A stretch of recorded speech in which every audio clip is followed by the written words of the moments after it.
మా latest videos కోసం మా ఈ తెలుగు న్యూస్ ఛానల్ సబ్స్క్రైబ్ చేసి గంట సింబల్ యాక్టివేట్ చేసుకోండి.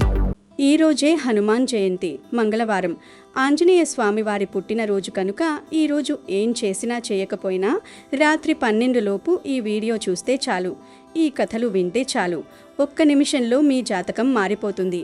ఆంజనేయ స్వామి వారి అనుగ్రహంతో, లక్ష్మీదేవి అనుగ్రహంతో కష్టాలన్నీ పోతాయి, అష్ట ఐశ్వర్యాలు సిద్ధిస్తాయి, వద్దన్న ధనం దూసుకు వస్తుంది, పాపాలన్నీ పోతాయి, మహాపుణ్యం వస్తుంది, పట్టిందల్లా బంగారంలాగా మారుతుంది, ఇక మీకు తిరుగులేని రాజయోగం పడుతుంది, అన్నీ శుభాలే జరుగుతాయి. ఫ్రెండ్స్, ఈ కథను చివరి వరకు వినండి. మధ్యలోనే ఆపేస్తే ఎటువంటి ఫలితం రాదు కనుక భక్తితో చివరి వరకు వినండి. ఫస్ట్ అయితే కమెంట్ బాక్స్లో ఓం శ్రీ ఆంజనేయ స్వామియే నమః అని, శ్రీమాత్రే నమః అని ఒక కమెంట్ చేయండి.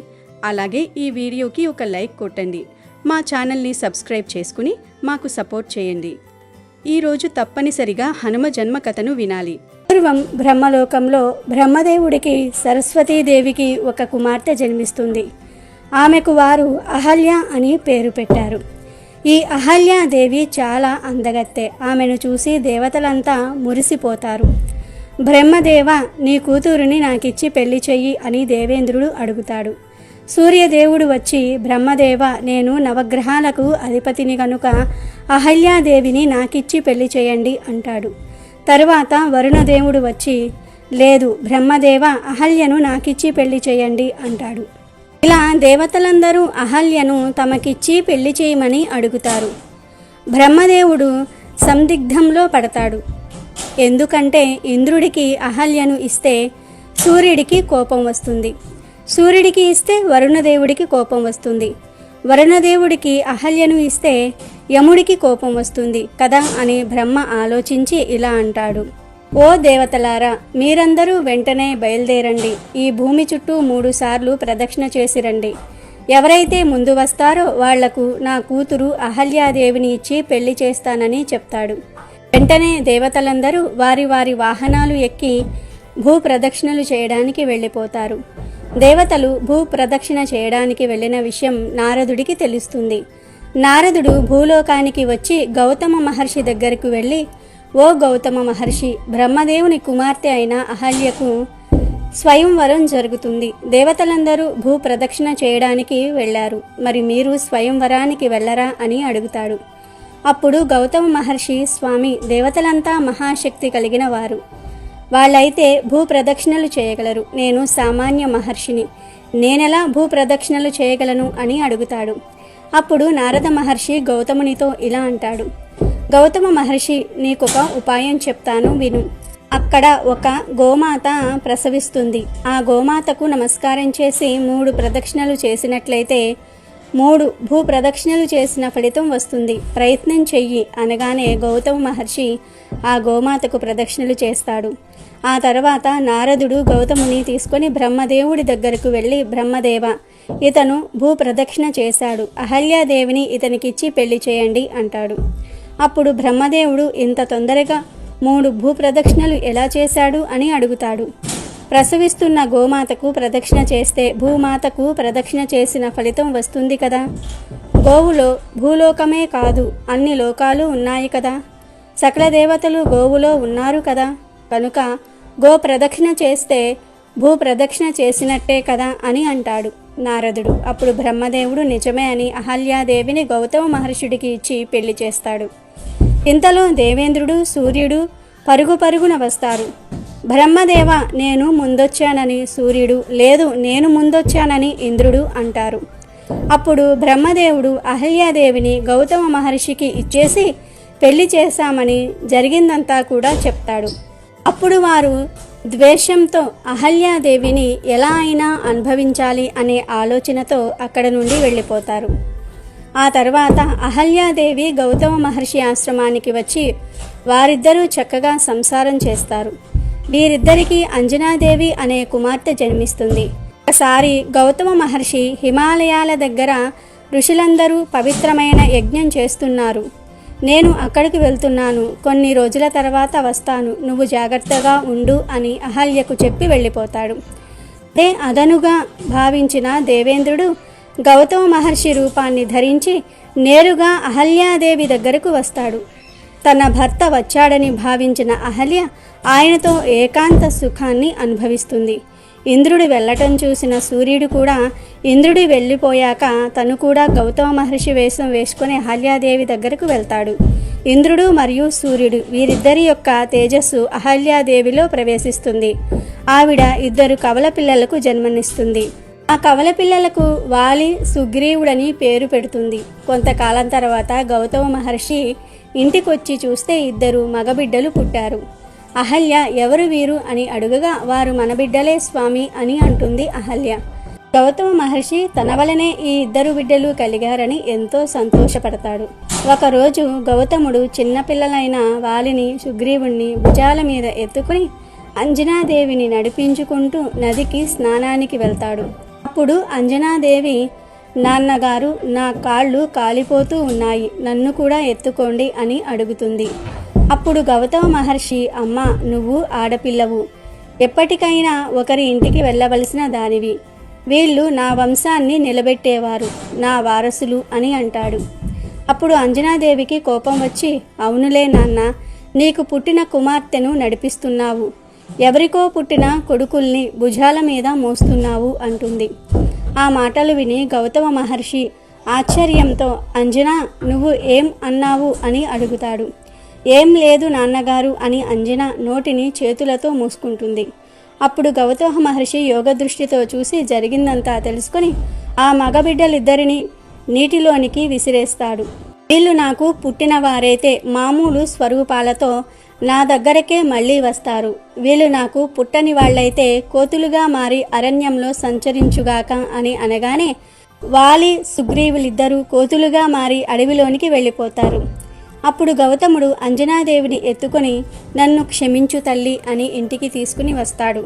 వారిని చూసిన అహల్యాదేవి, స్వామి, వాలి, సుగ్రీవులు ఎక్కడా, అంజనాదేవిని మాత్రమే ఇంటికి తీసుకొచ్చారు అని అడుగుతుంది.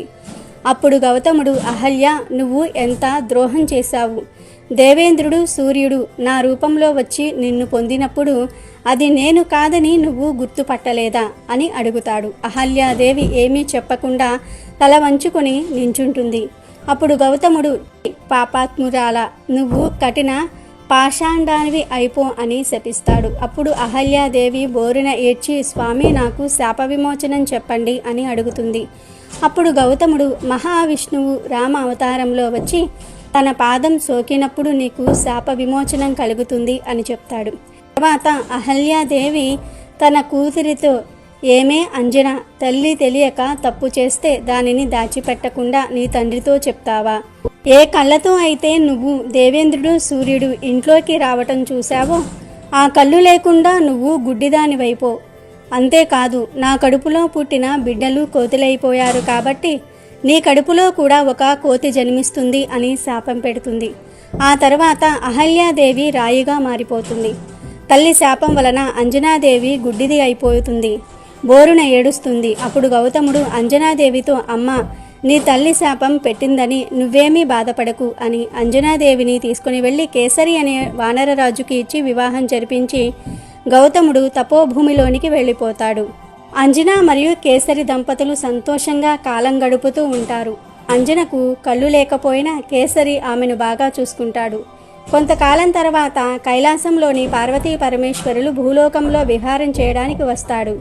అప్పుడు చెట్ల మీద కొన్ని కోతులు సంతోషంగా సంచారం చేస్తూ ఉండటం చూసి పార్వతీదేవి శివుడితో, స్వామి, ఆ కోతులు ఎంత స్వేచ్ఛగా క్రోడిస్తున్నాయో చూడండి, మనం కూడా ఆ కోతుల్లాగా రూపాలు ధరించి సంతోషంగా కాలం గడపాలని ఆశగా ఉంది అని అంటుంది.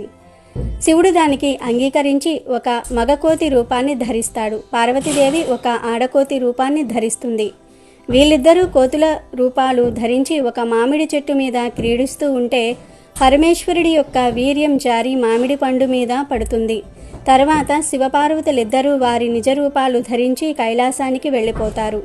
పరమేశ్వరుడి వీర్యం పడిన మామిడి పండు తలతలమని మెరుస్తూ ఉంటుంది. శివుడి యొక్క వీర్యం వృధా కాకూడదని వాయుదేవుడు ఆ మామిడి పండును తీసి అంజనాదేవి తపస్సు చేసుకుంటూ ఉంటే ఆమె చేతిలో వేసి వెళ్ళిపోతాడు. అంజనాదేవి ఆ పండు శివుడే ఇచ్చాడని భావించి తినేస్తుంది. ఆమె గుడ్డిది కనుక మామిడి పండు ఎలా ఉందో చూడకుండానే తినేస్తుంది. వెంటనే ఆమె గర్భంలో ఒక శిశువు ఏర్పడతాడు. శివుడు కోతి రూపంలో ఉన్నప్పుడు ఉద్భవించిన వీర్యం కనుక శిశువు కూడా కోతి రూపాన్ని పొందాడు. అలా రుద్రాంశ సంభూతుడైన ఆంజనేయ స్వామి అంజనాదేవి గర్భంలో పెరుగుతున్నాడు. ఆ శిశువు అంజనాదేవితో మాట్లాడుతున్నాడు. అమ్మా, నేను నీ కడుపులో ఉన్న శిశువుని. నేను యజ్ఞోపవీతంతో జన్మిస్తున్నాను. ఎర్రని కౌపినంతో జన్మిస్తున్నాను. రామనామాన్ని జపిస్తూ జన్మిస్తాను. నీ వీపు చీల్చుకొని జన్మిస్తున్నాను తల్లి, కానీ నీకు ఎటువంటి గండం ఉండదు అని చెప్తాడు. అలా ఆంజనేయ స్వామి వారు వీపు చీల్చుకొని కొడతాడు.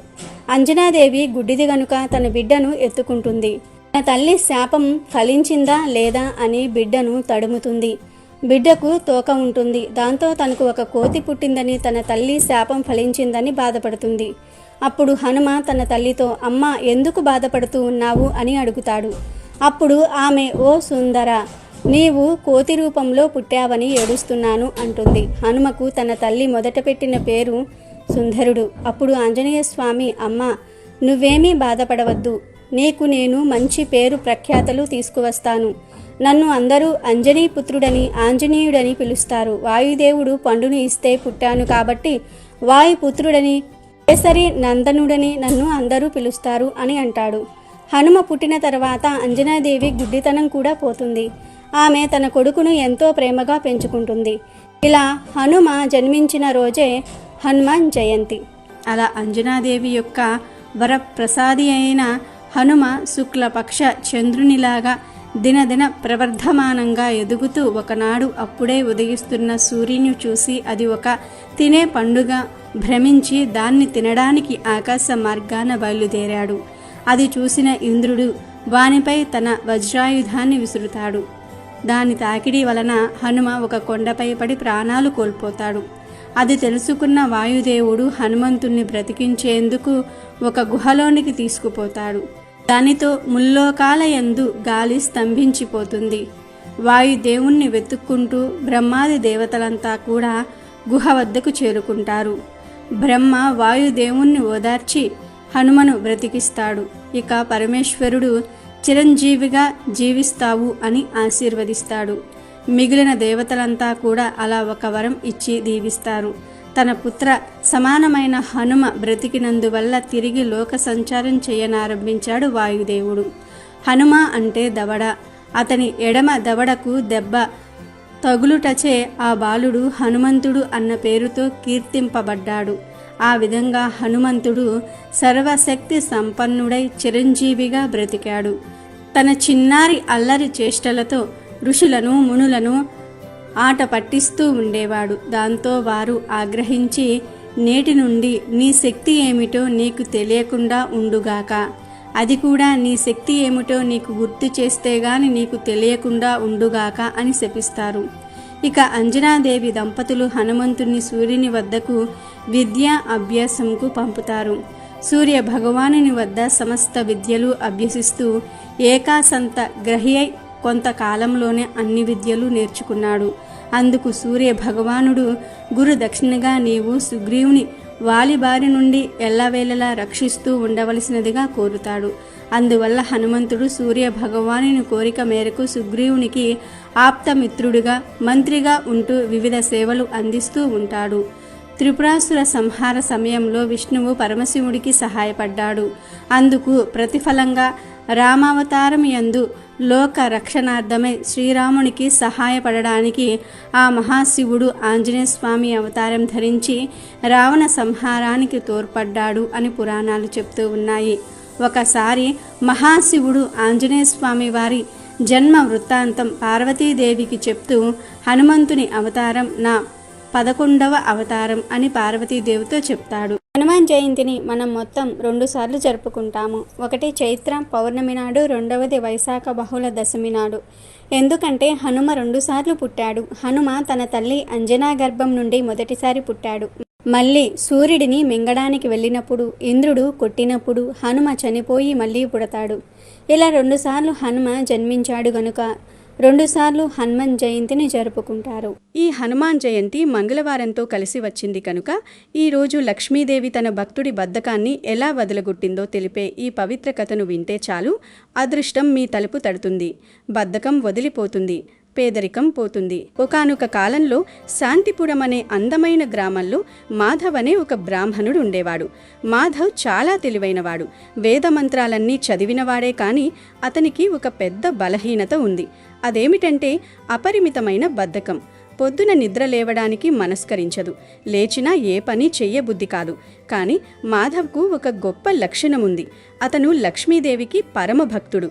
ఉదయం నిద్ర లేవగానే స్నానం ముగించి అమ్మవారిని భక్తితో కొలిచేవాడు. మళ్ళీ సాయంత్రం కూడా అంతే నిష్ఠతో పూజ చేసేవాడు. రోజంతా అమ్మవారి నామాన్ని స్మరిస్తూనే ఉండేవాడు. అయితే ఆ పూజ పూర్తవ్వగానే మళ్ళీ తన పాత బద్ధకంలోకి వెళ్ళిపోయేవాడు. మాధవ్ భార్య పేరు సుమతి. సుమతి చాలా కష్టజీవి. ఇంట్లో పనులన్నీ తనే చూసుకునేది, పొలంలో పనులు కూడా తనే పర్యవేక్షించేది. మాధవ్ బద్ధకాన్ని చూసి ఆమెకు తరచూ కోపం వచ్చేది. వీరికున్న కొద్దిపాటి పొలమే వారి జీవనాధారం. ఒకరోజు ఉదయాన్నే సుమతి మాధవ్ దగ్గరకు వచ్చి, ఏవండి వింటున్నారా? ఈరోజు పొలంలో పంట కొయ్యాల్సింది. ఇప్పటికీ బాగా ఆలస్యమైంది. మీరు త్వరగా భోజనం చేసి పొలానికి వెళ్ళండి. పని పూర్తయ్యాక వస్తూ కొన్ని కూరగాయలు కూడా తీసుకురండి. ఇంట్లో కనీసం వంకాయలు కూడా లేవు. మీరు తీసుకురాకపోతే ఈరోజు వంట ఉండదు. ఇదిగో ముందే చెప్తున్నాను, జాగ్రత్త అని హెచ్చరించింది. సుమతి అంత గట్టిగా చెప్తున్నా మాధవ్ మాత్రం తనకేం పట్టనట్లుగా ఆవులిస్తూ మంచం మీద అటూ ఇటూ తిరుగుతున్నారు. ఆమె మాటలు ఒక చెవిలో నుంచి విని మరో చెవిలో నుంచి వదిలేసి హాయిగా కళ్ళు మూసుకుని నిద్రలోకి జారుకున్నారు. ఈ దృశ్యాన్ని వైకుంఠం నుండి లక్ష్మీదేవి, విష్ణుమూర్తి గమనిస్తున్నారు. లక్ష్మీదేవి చిరునవ్వుతో విష్ణుమూర్తితో ఇలా అంది, ప్రభు, ఈ మాధవ్ నాపై ఎంతో భక్తిని కలిగి ఉన్నారు. కానీ నిరంతరం బద్ధకంతో కాలం గడుపుతున్నారు. పని చేయకుండా కేవలం నా నామస్మరణ చేస్తే ఫలితం ఎలా వస్తుంది? అతనికి సరైన దారి చూపాల్సిన బాధ్యత నాపై ఉంది కదా అని అడిగింది. అప్పుడు విష్ణుమూర్తి నవ్వి, దేవి, నీ భక్తుని గురించి నీకు తెలియనిదేముంది? ఇతను గత జన్మలో ఒక బద్ధకపు ఎద్దు. ఆ ఎద్దు ఎప్పుడూ లక్ష్మీదేవి ఆలయం ముందే పడుకుని ఉండేది. అక్కడ భక్తులు చేసే పూజలు, చదివే మంత్రాలు నిత్యం ఆ ఎద్దు చెవిన పడేవి. ఆ పుణ్యం వల్ల ఈ జన్మలో ఇతను మనిషిగా పుట్టాడు. కానీ ఆ పూర్వజన్మలోని బద్ధకం మాత్రం ఇంకా వదల్లేదు. అతనికి ఒక పాఠం నేర్పించాల్సిన సమయం ఆసన్నమైంది అని చెప్పారు. ఇక్కడ భూలోకంలో సుమతికి సహనం నశించింది. తన భర్త ఎంత చెప్పినా వినకుండా నిద్రపోతుండటంతో ఆమెకు పట్టరాని కోపం వచ్చింది. వంటింట్లోకి వెళ్ళి ఒక బకెట్ నిండా చల్లటి నీళ్లు తీసుకువచ్చి నిద్రపోతున్న మాధవ్ మీద ఒక్కసారిగా కుమ్మరించింది. ఒక్క ఉదుటున లేచిన మాధవ్ ఒళ్లంతా తడిసిపోయి ఉండటం చూసి చాలా ఆగ్రహం వ్యక్తం చేశాడు. ఏమిటిది సుమతి, నిద్రపోతున్న నన్ను నిలువున తడిపేస్తావా? నీకు మర్యాద లేదు అంటూ అరిచారు. సుమతి కూడా ఏమాత్రం తగ్గకుండా, మర్యాద గురించి మాట్లాడకండి. ఇంట్లో కూడు లేదు, పొలంలో పని లేదు. ఇలా అయితే మనం ఎలా బ్రతకాలి? మీకు ఆ అమ్మవారి పూజ తెలుసు కానీ సంసార బాధ్యత తెలియదు అని నిలదీసింది. భార్యతో గొడవ పడలేక కోపంతో మాధవ్ ఇంటి నుండి బయటకు వచ్చి గ్రామ శివార్లలో ఉన్న లక్ష్మీదేవి గుడికి వెళ్ళాడు. గుడిలో అమ్మవారి విగ్రహం ముందు కూర్చొని బాధతో ఏడవడం మొదలుపెట్టాడు. తల్లి, నేను నిన్ను ఎంతగానో ప్రేమిస్తున్నాను, పూజిస్తున్నాను.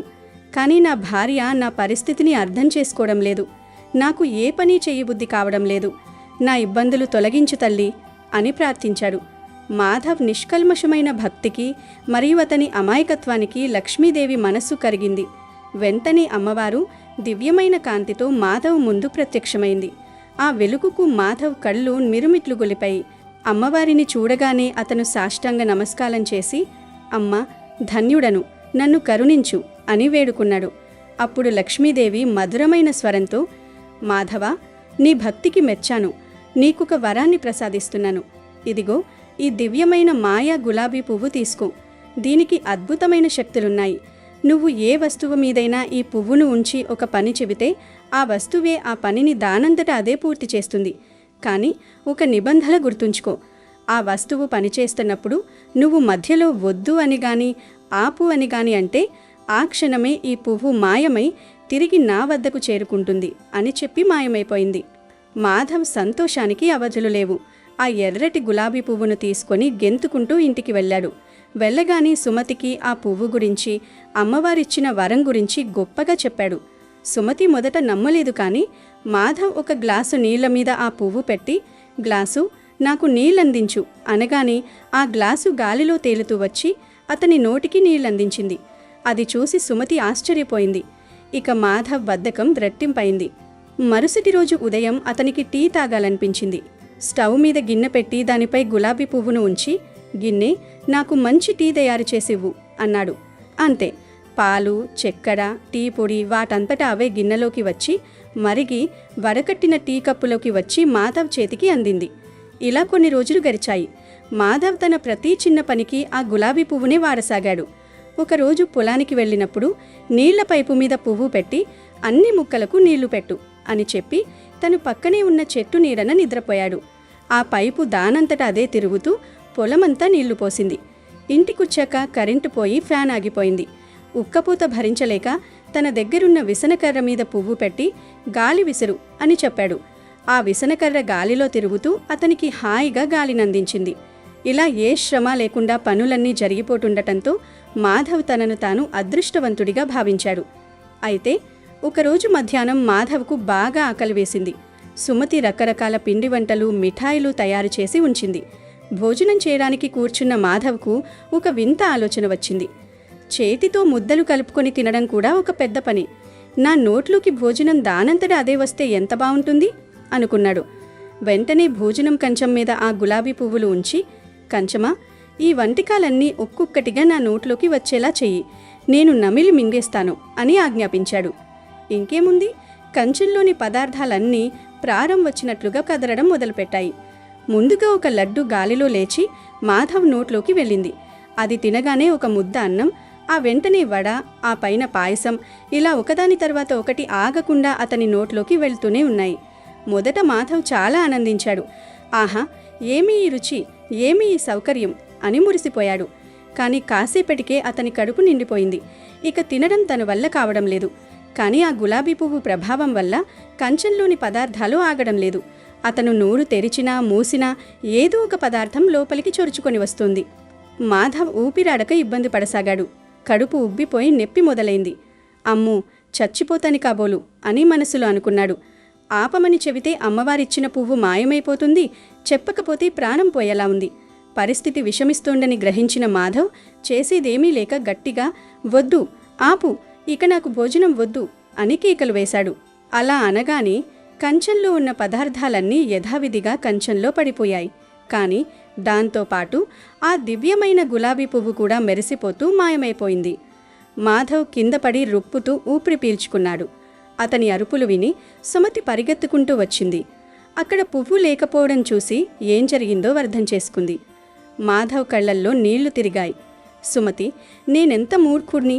భగవంతుడు నాకు అద్భుతమైన వరాన్నిస్తే నా బద్ధకం వల్ల దాన్ని పోగొట్టుకున్నాను. తినడం వంటి చిన్న పనికి కూడా కష్టపడకూడదు అనుకోవడం నా తప్పు. లక్ష్మీదేవి నాకు ఈ వరాన్నిచ్చింది కేవలం సహాయం చేయడానికి కాదు, నా బద్ధకాన్ని పోగొట్టి ఒక గుణపాఠం నేర్పడానికి అని ఇప్పుడు అర్థమైంది అని పశ్చాత్తాపపడ్డాడు. ఆ క్షణం నుండి మాధవ్లో పూర్తి మార్పు వచ్చింది. అతను తన బద్ధకాన్ని శాశ్వతంగా వదిలేశాడు. తెల్లవారుజామునే నిద్రలేచి స్నానాదులు ముగించి అమ్మవారిని పూజించేవాడు. ఆ తర్వాత వెంటనే పొలానికి వెళ్ళి కష్టపడి పనిచేసేవాడు. తన పనులన్నీ తనే స్వయంగా చేసుకోవడం మొదలుపెట్టాడు. ఎవరి మీద ఆధారపడటం మానేశాడు. మాధవ్ కష్టపడటం చూసి ఆ గ్రామంలో అందరూ ఆశ్చర్యపోయారు. కాలక్రమేణా వారి పొలంలో పంటలు బాగా పండాయి. వారి ఇల్లు ధనధాన్యాలతో నిండిపోయింది.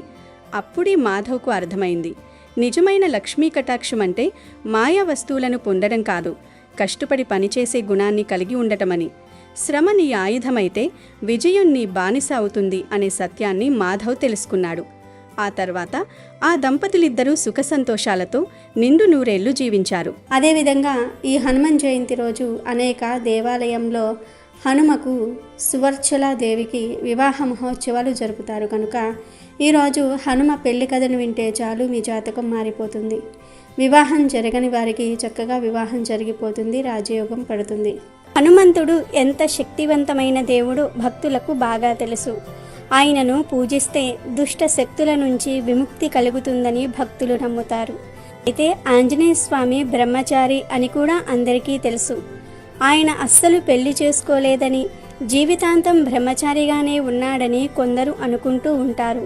కానీ నిజానికి ఆంజనేయ స్వామికి పెళ్ళయింది. ఆయన భార్య పేరు సువర్చల.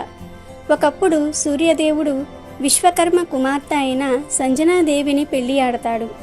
అయితే సంజాదేవికి సూర్యుని తాపమును తట్టుకొను శక్తి లేదు. కిన్నురాలైన సంజనాదేవి తన తల్లికి తన కష్టాన్ని చెప్పుకుంటుంది.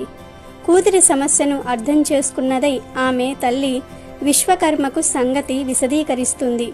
విశ్వకర్మ సూర్యుడి ప్రకాశమును కొంత తీసివేస్తాడు.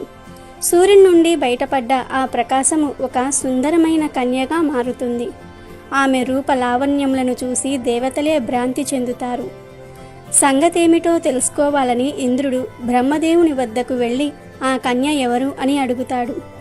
ఇంద్రుడి ఉద్దేశము కనిపెట్టిన బ్రహ్మ ఆమెకు కాగలపతి శివాంశ సంభూతుడైన హనుమంతుడు తప్ప వేరే ఒకరు కారు అని చెప్తాడు. బాల హనుమంతుడు తల్లి అంజనాదేవి దగ్గర అల్లారు ముద్దుగా పెరిగి ఆమె అనుజ్ఞ మేరకు సూర్యుని దగ్గర విద్యాభ్యాసము చేస్తాడు. హనుమంతుడు సూర్య భగవానుణ్ణి గురువుగా చేసుకొని ఆయన వద్దే అనేక విద్యలను అభ్యసిస్తాడు. అయితే నవ వ్యాకరణాలు అనే విద్యను మాత్రం హనుమంతుడు నేర్చుకోలేకపోతాడు. ఎందుకంటే ఆ విద్య నేర్చుకోవాలంటే ఖచ్చితంగా వివాహం అయి ఉండాల్సిందే. దీంతో హనుమంతుడు ఏం చెయ్యాలో తెలియక అలా ఉండిపోతాడు. ఇది గమనించిన సూర్యుడు తన కుమార్తె అయిన సువర్చలను పెళ్లి చేసుకోవాలని హనుమంతుణ్ణి కోరతాడు. అయితే బ్రహ్మచారిగా ఉండాలనుకున్న తన కోరికకు అది ఆటంకం కలిగిస్తుందని పెళ్లి చేసుకోనంటాడు హనుమ. కానీ సూర్యుడు గురు దక్షిణగా అయినా సరే సువర్చలను పెళ్లి చేసుకోమంటాడు. అందుకు కూడా హనుమ అంగీకరించడు. ఇక చివరిగా సూర్యుడు నువ్వు పెళ్లి చేసుకున్నప్పటికీ బ్రహ్మచారిగానే కీర్తింపబడతావని, ఈ పెళ్లి లోక కళ్యాణం కోసమే గాని నువ్వు గృహస్థుడిగా ఉండిపోవడానికి కాదని, పెళ్లి చేసుకుంటే ఆ విద్యను అభ్యసించవచ్చునని, లోక కళ్యాణం జరుగుతుందని అంటాడు. దీంతో హనుమంతుడు పెళ్లికి ఒప్పుకుంటాడు. పెళ్లి కాగానే సువర్చల మారు మాట్లాడకుండా తపస్సుకు వెళ్ళిపోతుంది. ఆ తర్వాత ఇక ఆమె కనిపించదు. సువర్చలాదేవి పరమ సాధ్వి. కేవలం తన జన్మ దేనికో ఆమె అర్థం చేసుకుని వివాహమైన మరుక్షణమే తపస్సులోనికి వెళ్ళటం మామూలు విషయం కాదు. అందుకే ఆమెను మహాసాధ్వి అంటారు. అలా హనుమ పెళ్లి చేసుకుని ఆ విద్యను అభ్యసించి సకల శాస్త్ర పారంగతుడు అవుతాడు. ఇది హనుమంతుని పెళ్లి వెనుక ఉన్న అసలు కథ. దీని గురించి మహర్షి పరాశరుడు రాసిన పరాశర సహితలో ఉంది. హనుమంతుడు ఆయన భార్య సువర్చలతో విగ్రహ రూపంలో కొలువై ఉన్న ఆలయం కూడా ఉంది. అది ఎక్కడో కాదు, మన తెలంగాణ రాష్ట్రంలోనే హైదరాబాద్ నగరానికి 220 కిలోమీటర్ల దూరంలో ఉన్న ఇలందులో ఈ ఆలయం ఉంది. ఈ ఆలయానికి చారిత్రక నేపథ్యం కూడా ఉంది. ఇక్కడి సువర్చల దేవిని పూజిస్తే భక్తులు తాము కోరుకున్న కోరికలు నెరవేరుతాయని నమ్ముతారు. ఒక కథ ప్రకారం హనుమంతుల వారు సీతమ్మ తల్లి జాడ కనుగొని రాముడికి సమాచారాన్ని అందిస్తాడు. రావణాసురుని చెరలో సీతమ్మ ఉన్నదని స్పష్టమైన తరువాత లంకకు చేరుకునేందుకు సముద్రం మీద వారధిని నిర్మించమని రాముల వారు ఆజ్ఞాపిస్తారు. రాముని ఆజ్ఞ మేరకు వానరులంతా సముద్రం మీద రాళ్లను వేస్తూ ఉంటారు. కానీ అదేం విచిత్రమో, రాత్రి వేసిన రాళ్లు పొద్దుటికల్లా కనిపించకుండా పోతూ ఉండేవి. దాంతో ఈ విషయాన్ని హనుమంతుడికి విన్నవిస్తారు వానరులు. రాళ్లు మాయం కావటం వెనుక ఉన్న రహస్యాన్ని తెలుసుకునేందుకు హనుమంతుల వారు బయలుదేరుతారు. అలా సముద్రంలో ఈదుతూ నలుదిశలా పరిశీలిస్తున్న ఆంజనేయుడికి ఒక మత్స్యకన్యల గుంపు కనిపిస్తుంది. వారందరి చేత రాళ్లను తీయించి వేస్తున్న ఒక నాయకురాలు తటస్థపడుతుంది. బంగారు వర్ణంలో మెరిసిపోతున్న ఆ మత్స్యకన్యను వెంబడించేందుకు వాయుపుత్రుడు చేసిన ప్రయత్నాలన్నీ కూడా వృధా అయిపోతాయి. కానీ నిదానంగా ఆ మత్స్యకన్య హనుమంతుణ్ణి చూసి మోహిస్తుంది. తానే హనుమంతుని దగ్గరకు చేరుకుంటుంది. తన దగ్గరికి వచ్చిన మత్స్యకన్యను చూసిన హనుమంతుడు ఆమె రాళ్లను మాయం చేయటం వెనుక ఉన్న కారణాన్ని అడుగుతాడు. తాను రావణాసురుని కుమార్తెనని, ఆయన ఆజ్ఞ మేరకు ఇలా వారధిని నిర్మించే ప్రయత్నాన్ని అడ్డుకొస్తున్నానని చెప్పుకొస్తుంది మత్స్యకన్య. కానీ తాము రావణాసురుని మీద ఎందుకు యుద్ధం చేయాలనుకుంటున్నామో హనుమంతుడు వివరించేసరికి ఆమె మనసు మారిపోతుంది. సీతమ్మ తల్లిని రక్షించేందుకు జరుగుతున్న ప్రయత్నాలను ఇక మీదట అడ్డుకోమని చెప్తుంది మత్స్యకన్య. ఆంజనేయుడు అక్కడి నుంచి విడిపోయిన హనుమంతుని తేజస్సుతో ఆమె ఒక బిడ్డకు జన్మనిస్తుంది. హనుమంతుని అభిమానానికి పాత్రురాలైన సువర్ణ మచ్చను అదృష్టానికి ప్రతిరూపంగా భావిస్తారు. చైనాలో లాఫింగ్ బుద్ధ ప్రతిమలను ఎలాగైతే ఉంచుకుంటారో అలా థాయిలాండ్లో సువర్ణ మచ్చ రూపం వారి సంస్కృతిలోనూ కళల్లోనూ భాగంగా నిలిచిపోయింది.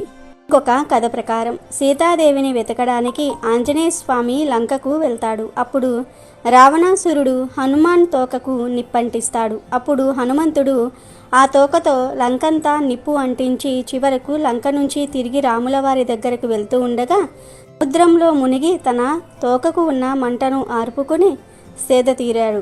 హనుమంతుడు అలా సముద్రంలోనికి మునిగినప్పుడు హనుమంతుడి శరీరం నుంచి ఒక శ్వేత బిందువు సముద్రంలో ఉన్న జలకన్య నోటిలోనికి ప్రవేశిస్తుంది.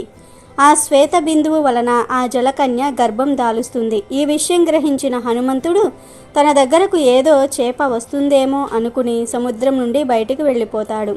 కొద్ది రోజుల తర్వాత పాతాళరాజు అయిన మైరావునిడి భటుల వలలో ఆ జలకన్య చిక్కుకుంటుంది. మైరావుడికి ఆహారంగా ఆ జలకన్యను భటులు రాజు వద్దకు తీసుకు వెళ్తారు. ఆ క్రమంలోనే ఆ జలకన్య పొట్టకోసి చూసినప్పుడు అందరూ ఎంతో ఆశ్చర్యపోతారు. ఆ జలకన్య గర్భంలో శిశువు ఉంటుంది. అది కూడా సగభాగం కోతిని సగభాగం చేపను పోలి ఉంటుంది. విధంగా 2 రూపాలు కలిగి ఉన్నటువంటి ఆ జీవికి మకర ధ్వజుడు అని నామకరణం చేస్తారు. రాజు తనను ద్వారకా పాలకుడిగా నియమించుకున్నాడు. సీత కోసం యుద్ధం చేయాల్సిన సమయంలో రావణాసురుడు రామలక్ష్మణులను బంధించి మైరావుడి కోటలో బంధిస్తాడు. ఈ విషయం తెలుసుకున్న ఆంజనేయుడు రామలక్ష్మణులను బంధించడం కోసం మైరావణపురానికి చేరుకుంటాడు. అక్కడ మకరధ్వజునితో హనుమంతుడు తలబడాల్సిన పరిస్థితి తలెత్తుతుంది. ఈ క్రమంలోనే మకరధ్వజుని బల పరాక్రమాలను చూసి ఆశ్చర్యపోయిన హనుమంతుడు నీవు ఎవరి పుత్రుడు అని ప్రశ్నిస్తాడు. అందుకు మకరధ్వజుడు నేను హనుమంతుడి పుత్రుడను అని చెప్పగానే ఆశ్చర్యపోయిన ఆంజనేయుడు తను బ్రహ్మచారి అని చెప్పి జరిగిన సంఘటనను గుర్తు చేసుకుంటాడు. అప్పుడే అతడికి తన శ్వేత బిందువు జలకన్య నోటిలోనికి పోవటం ద్వారా మకరధ్వజుడు జన్మించాడని అర్థమవుతుంది. అప్పుడు హనుమ తన కొడుకుని ఆలింగనం చేసుకుని ఎంతో పరవశించిపోతాడు. తర్వాత హనుమ మైరావుని సంహరించి రామలక్ష్మణులను విడిచిపెట్టడమే కాకుండా మకరధ్వజుణ్ణి పాతాళానికి అధిపతిగా చేస్తారు. హనుమంతుని భార్య గురించి ఇంకా చాలా కథలు ప్రచారంలో ఉన్నాయి. జైనుల కథల ప్రకారం హనుమంతునికి 100 మందికి పైగా భార్యలు ఉన్నారు. వారిలో రావణాసురుడి చెల్లెలు చంద్రనక్క కూడా ఒకటి. కానీ భారతీయుల నమ్మకం ప్రకారం సువర్చలాదేవి మాత్రమే హనుమంతుని ధర్మపత్ని. అది కూడా కేవలం లోక కళ్యాణం కోసమే. ఇలా హనుమంతుడి పెళ్లి గురించి ఎన్ని రకాల కథలు ప్రచారంలో ఉన్నా ఆయన బ్రహ్మచర్యానికి ఉన్న బలం ఈ కథనాలకు ఏమాత్రం కనిపించదు. అలాగే ఈరోజు మంగళవారం కనుక ఈ దుర్గాదేవి కథను వింటే చాలు, కష్టాలు పోతాయి. అమ్మవారే స్వయంగా వచ్చి వరాలిస్తారు. మీ కష్టాలన్నీ పోతాయి. అదృష్టం మిమ్మల్ని వరిస్తుంది. అందమైన ప్రకృతి ఒడిలో పచ్చిని చేల మధ్య ఉన్న ఒక చిన్న గ్రామం దుర్గాపురం. ఆ గ్రామంలో పేరుకు తగ్గట్టే భక్తిభావం ఎక్కువ. అదే గ్రామంలో సీత, ఆమె భర్త వాసు అనే పేద దంపతులు నివసించేవారు. వాసు రోజువారీ కూలీ పని కోసం పట్టణానికి వెళ్ళేవాడు. అక్కడ ఎండలో కష్టపడి బరువులు మోసి సాయంత్రానికి అలసిపోయి ఇంటికి వచ్చేవాడు. ఆయన సంపాదన కేవలం ఆ రోజు గడవడానికే సరిపోయేది. సీత ఇంటి పనులు చూసుకుంటూ తన మనసులోని బాధనంతా ఆ ఇంట్లోని ఒక చిన్న మూలన ఉన్న దుర్గాదేవి పటం ముందు చెప్పుకునేది. ఆ దంపతులకు పెళ్ళై చాలా ఏళ్లైనా సంతానం కలగలేదు. అది వారి జీవితంలో ఒక తీరని వెలితిగా మిగిలిపోయింది. వారి ఇల్లు చాలా పాతది. గోడలు బీటలు వారి ఎప్పుడు కూలిపోతాయో అన్నట్టు ఉండేవి.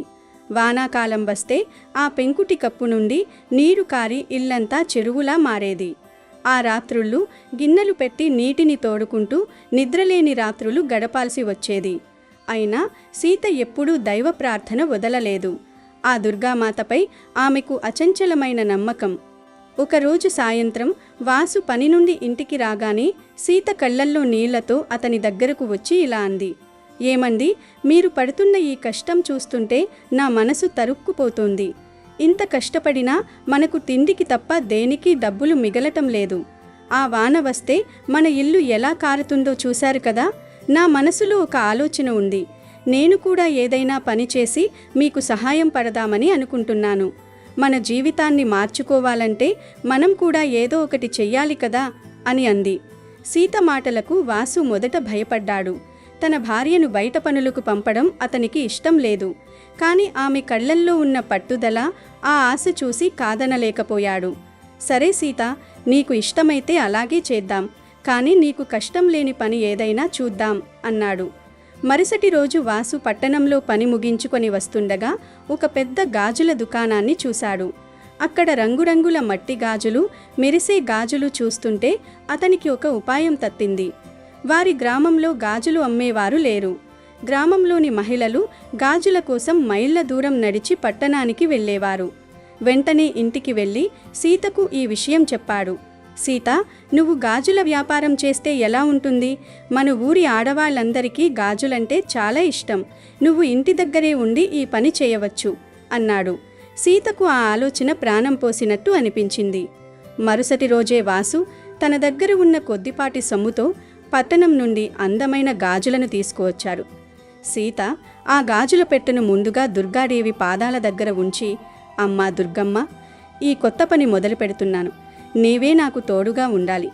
నా కష్టాలను తీర్చి మా ఇల్లు నిలబడేలా చేయి తల్లి అని మనస్ఫూర్తిగా మొక్కుకుంది. ఆ రోజు నుండి సీత తన ఇంటి ముందే ఒక చిన్న అరుగు మీద గాజులను సర్దుకొని కూర్చునేది. ఆమె చిరునవ్వుతో పలకరించు తీరు చూసి గ్రామంలోని మహిళలందరూ ఆమె దగ్గరికే రావడం మొదలుపెట్టారు. రావమ్మ సుబ్బమ్మ, ఈ పచ్చిని గాజులు నీ చేతులకు చాలా బాగుంటాయి అంటూ ప్రేమగా గాజులు వేసేది. చూస్తుండగానే సీత వ్యాపారం పుంజుకుంది. చేతిలో 4 రాళ్లు ఆడటం మొదలైంది. ఆ దంపతులు ఆ డబ్బుతో కప్పుని బాగు చేయించుకొని కాస్త నెమ్మదిగా బతకడం ప్రారంభించారు. సీత ప్రతిరోజూ దుర్గాదేవికి కృతజ్ఞతలు చెప్పుకునేది. అయితే సీత ఎదుగుదలను చూసి ఓర్వలేని వారు కూడా ఆ ఊరిలో ఉన్నారు. సీత ఇంటి పక్కనే ఉండే రంగమ్మ అనే మహిళకు మొదటి నుండి సీత అంటే అసూయ. ఇప్పుడు సీత వ్యాపారం బాగుండటం, అందరూ ఆమెను పొగడటం రంగమ్మకు నచ్చలేదు. ఎలాగైనా సీత వ్యాపారాన్ని నాశనం చేయాలని రంగమ్మ ఒక దుర్మార్గపు ఆలోచన చేసింది. ఒకరోజు ఊరి మహిళలందరూ సీత దగ్గర గాజులు కొంటున్న సమయంలో రంగమ్మ అక్కడికి వచ్చి ఇలా అంది. ఒసేయ్, మీకైనా బుద్ధి ఉందా? ఎవరి దగ్గర గాజులు వేయించుకుంటున్నారో తెలుసా? ఈమెకు పిల్లలు లేరు, గొడ్రాలు. ఇలాంటి వారి చేతులతో గాజులు వేయించుకుంటే మీ కుటుంబాలకు అరిష్టం, మీ సంతానానికి ముప్పు కలుగుతుంది. అశుభం కలిగించే ఈమె దగ్గర గాజులు కొంటే మీ ఇల్లు గుల్లస్తాయి, జాగ్రత్త అని విషం చిమ్మింది. ఆ మాటలు విన్న మహిళలు ఒక్కసారిగా భయపడ్డారు. పాతకాలపు నమ్మకాలు ఉన్న ఆ ఊరి జనం వెంటనే సీత దగ్గర నుండి దూరంగా జరిగిపోయారు. సీత కళ్లల్లో నీళ్లు తిరుగుతుండగా, అక్క, అలా అనకండి. సంతానం కలగకపోవడం దేవుడి నిర్ణయం, అందులో నా తప్పేముంది అని వేడుకుంది. కానీ రంగమ్మ వినకుండా ఊరంతా ఈ నిందను ప్రచారం చేసింది. కొద్ది రోజుల్లోనే సీత వ్యాపారం పూర్తిగా ఆగిపోయింది. ఎప్పుడూ సందడిగా ఉండే ఆమె ఇంటి అరుగు ఇప్పుడు వెలవెలబోతోంది. ఎవరూ ఆమె వైపు చూడటానికి కూడా ఇష్టపడటం లేదు. వ్యాపారం లేక చేతిలో డబ్బులైపోయి మళ్ళీ ఆ దంపతులు ఆకలితో అలమటించే స్థితికి వచ్చారు. సీతకు ఆ బాధ భరించరానిదిగా మారింది. అమ్మా దుర్గమ్మ, నా కడుపు పండలేదని నన్ను ఇలా వెలివేస్తారా? నేను ఏ పాపం చేశానని ఈ నిందలు వేస్తున్నారు అని ఏడుస్తూ ఆ రాత్రి భోజనం కూడా చేయకుండా దుర్గాదేవి పటం ముందు కూలపడిపోయింది. ఏడుస్తూ ఏడుస్తూ అలాగే నిద్రలోకి జారుకుంది. ఆ అర్ధరాత్రి వేళ ఆ చిన్న గుడిసెలో ఒక అద్భుతమైన కాంతి వెలిసింది. ఆ కాంతి మధ్య నుండి సింహవాహిని అయి చేతిలో త్రిశూలం ధరించి ప్రశాంతమైన ముఖవర్చస్సుతో దుర్గామాత ప్రత్యక్షమైంది. ఆ తల్లి సీత తలను నిమురుతూ, లే బిడ్డ సీత, నీ భక్తికి నీ ఓర్పుకి నేను సంతోషించాను. లోకం నిన్ను ఏమన్నా సరే నేను నీకు తోడుగా ఉన్నాను. నీ కష్టాలు గట్టెక్కే సమయం వచ్చింది. ఇదిగో, ఈ ధనాన్ని నీ కష్టానికి ప్రతిఫలంగా ఇస్తున్నాను. దీనితో నువ్వు కొత్త ఇల్లు కట్టుకో. నీ కోరిక ప్రకారం నీకు సంతాన భాగ్యాన్ని కూడా ప్రసాదిస్తున్నాను. ఇకపై నీకు ఏ లోటు ఉండదు అని పలికి మాయమైపోయింది. సీత ఉలిక్కిపడి నిద్రలేచింది. అదంతా కల అని అనుకుంది, కానీ ఎదురుగా చూసేసరికి ఆశ్చర్యంతో నోట మాట రాలేదు. ఆమె పూజ గదిలో ఒక పెద్ద చెక్క పెట్టె ఉంది. దానిని తెరిచి చూడగా అందులో నిగనిగలాడే బంగారు ఆభరణాలు, వెండి నాణాలు, ధనమున్నాయి. వాసును నిద్రలేపి జరిగిందంతా చెప్పింది. వాసు మొదట నమ్మలేకపోయాడు. కాని ఆ పెట్టెలోని సంపదను చూసి ఆ తల్లి కరుణకు కళ్ళమ్మట నీళ్లు కార్చాడు. సరిగ్గా అదే సమయంలో ఆకాశం నుండి ఒక దివ్యమైన వాక్కు వినిపించింది. వాసు, సీత, ఈ ధనం మీ నిజాయితీకి, భక్తికి నేనిస్తున్న బహుమతి. దీనితో మీరు సుఖంగా ఉండండి. త్వరలోనే మీ ఇంట్లో ఒక చిన్నారి కేరింతలు వినిపిస్తాయి. ఆ మాటతో వారి ఆనందానికి అవధులు లేవు. మరుసటి రోజు నుండి వారి జీవితం పూర్తిగా మారిపోయింది. దుర్గాదేవి ప్రసాదించిన ధనంతో వారు ఒక అందమైన ఇల్లు కట్టుకున్నారు. ఊరి జనం మొదట ఆశ్చర్యపోయారు. కానీ సీత మీద రంగమ్మ వేసిన నిందలు అబద్ధమని, సీతపై దైవ అనుగ్రహం ఉందని అందరికీ అర్థమైంది. రంగమ్మ చేసిన పాపం వల్ల ఆమె ఇంట్లో అనేక సమస్యలు మొదలయ్యాయి. దాంతో ఆమె తన తప్పు తెలుసుకుని సీత దగ్గరకు వచ్చి క్షమాపణలు కోరింది. దయాగుణం కలిగిన సీత ఆమెను క్షమించి ఆపదలో ఉన్న ఆమెకు కూడా సహాయం చేసింది. కొన్ని నెలల తరువాత సీత గర్భం దాల్చింది. ఒక శుభముహూర్తాన ఆమెకు ఒక అందమైన ఆడబిడ్డ జన్మించింది. ఆ పాపకు దుర్గా అని పేరు పెట్టుకుని ఎంతో గారాబంగా పెంచుకున్నారు. సీత మళ్లీ తన గాజుల వ్యాపారాన్ని ప్రారంభించింది. కానీ ఈసారి కేవలం లాభం కోసం కాదు, ఆ ఊరిలో పేదరికంలో ఉన్న వారికి సహాయం చేయడానికి. కష్టపడితే, దైవం మీద నమ్మకం ఉంచితే ఏ అసాధ్యమైనా సుసాధ్యమవుతుందని సీత జీవితం నిరూపించింది. దుర్గాపురం గ్రామంలో సీత కథ అందరికీ ఒక గొప్ప పాఠంగా మిగిలిపోయింది. ఆ దంపతులు తమ పాపతో కలిసి ఆయురారోగ్యాలతో, సుఖ సంతోషాలతో నిండు నూరేళ్లు జీవించారు. అలాగే ఈ రోజు ఈ పవిత్ర కథను వింటే చాలు, ఆంజనేయ స్వామి అనుగ్రహంతో దుష్టపీడలు, భయాలు పోతాయి. మీకన్నీ శుభాలే జరుగుతాయి. పట్టిందల్లా బంగారంలాగా మారుతుంది. ఒకప్పుడు ఒక పల్లెటూరులో రాము అనే ఆటో డ్రైవర్ ఉండేవాడు. అతనికి శ్రీరాముడు అంటే ప్రాణం. రాము భార్య పేరు రాణి. ఆమెకు ఆంజనేయ స్వామి అంటే ఎంతో భక్తి. వారి ఇంట్లో శ్రీరాముడు, ఆంజనేయ స్వామి కలిసి ఉన్న పటం ఉండేది. రోజు పూజ చేసేవారు. ఒకరోజు రాణి, నేను ఆటో నడపడానికి వెళ్తున్నాను, నువ్వు ఇంట్లోనే జాగ్రత్తగా ఉండు, బయట ఎండలు మండిపోతున్నాయి అని రాము అన్నాడు. వద్దండి, నేను కూడా ఏదో ఒక పని చేయాలని అనుకుంటున్నాను. మీరు ఒక్కరే ఎందుకు కష్టపడాలి? కుటుంబం నడవాలంటే ఇద్దరం కష్టపడాలి కదా. ఈ ఆటోని మనం అప్పు చేసి కొన్నాము. ఎంత త్వరగా అప్పు తీరిస్తే అంత మంచిది అని రాణి అంది. అయ్యో, నువ్వేమీ కంగారు పడకు, నేను ఉన్నాను కదా. ఈ అప్పులన్నీ నేను తీర్చేస్తాను, నువ్వు ప్రశాంతంగా ఉండు అని రాము నవ్వుతూ ఆటో స్టార్ట్ చేసి బయలుదేరాడు. రాము రోజూ కష్టపడి ఆటో నడిపి బాగా డబ్బు సంపాదించేవాడు. ఒకరోజు రాముకు అప్పు ఇచ్చిన సుదర్శన్ ఎదురయ్యాడు. సుదర్శన్ చాలా అహంకారి. ఏమిటి రాము, ఎలా ఉన్నావు? ఈ మధ్య పెద్దగా కనిపించటం లేదు అని రాముని అడిగాడు సుదర్శన్. లేదండి, ఈ మధ్య కాస్త బిజీగా ఉన్నాను, అందుకే మీ ఇంటి దగ్గరికి రాలేకపోతున్నాను అని రాము వినయంగా చెప్పాడు. మరేం పర్వాలేదులే కానీ నాకు కొన్ని రోజుల పాటు నీ ఆటో కావాలి. నా మామిడి తోటలో పండిన మామిడి పండ్లన్నీ పట్నానికి పంపాలి. కాబట్టి 1 నెల పాటు నువ్వు ఈ ఆటోని నాకు ఇచ్చేసే అని సుదర్శన్ నిర్లక్ష్యంగా అన్నాడు. ఆ మాటలు విని రాము ఒక్కసారిగా షాక్ అయ్యాడు. అయ్యో, అలా ఎలా కుదురుతుంది అయ్యగారు? ఆటో లేకపోతే నాకు రోజు గడవదు. నేను మీకు నెల నెల వడ్డీ డబ్బులు కడుతూనే ఉన్నాను కదా. అయినా సరే ఆటోని తీసుకుంటానంటే ఎలా చెప్పండి? చూడండి సుదర్శన్ గారు, నేను మీ దగ్గర అప్పు తీసుకున్న మాట నిజమే, కానీ ప్రతి నెల వడ్డీ డబ్బులు కూడా సరైన సమయానికి కట్టేస్తున్నాను. ఇక మీకు నాపై కానీ నా వస్తువులపై కానీ ఎలాంటి అధికారం లేదు. నేను మీకు డబ్బులు కట్టలేని రోజు వస్తే అప్పుడు నా ఆటోని తీసుకుని వెళ్ళొచ్చు అని రాము ధైర్యంగా చెప్పి ఆటో నడుపుకుంటూ వెళ్ళిపోయాడు. దాంతో సుదర్శన్కి పట్టరాని కోపం వచ్చింది.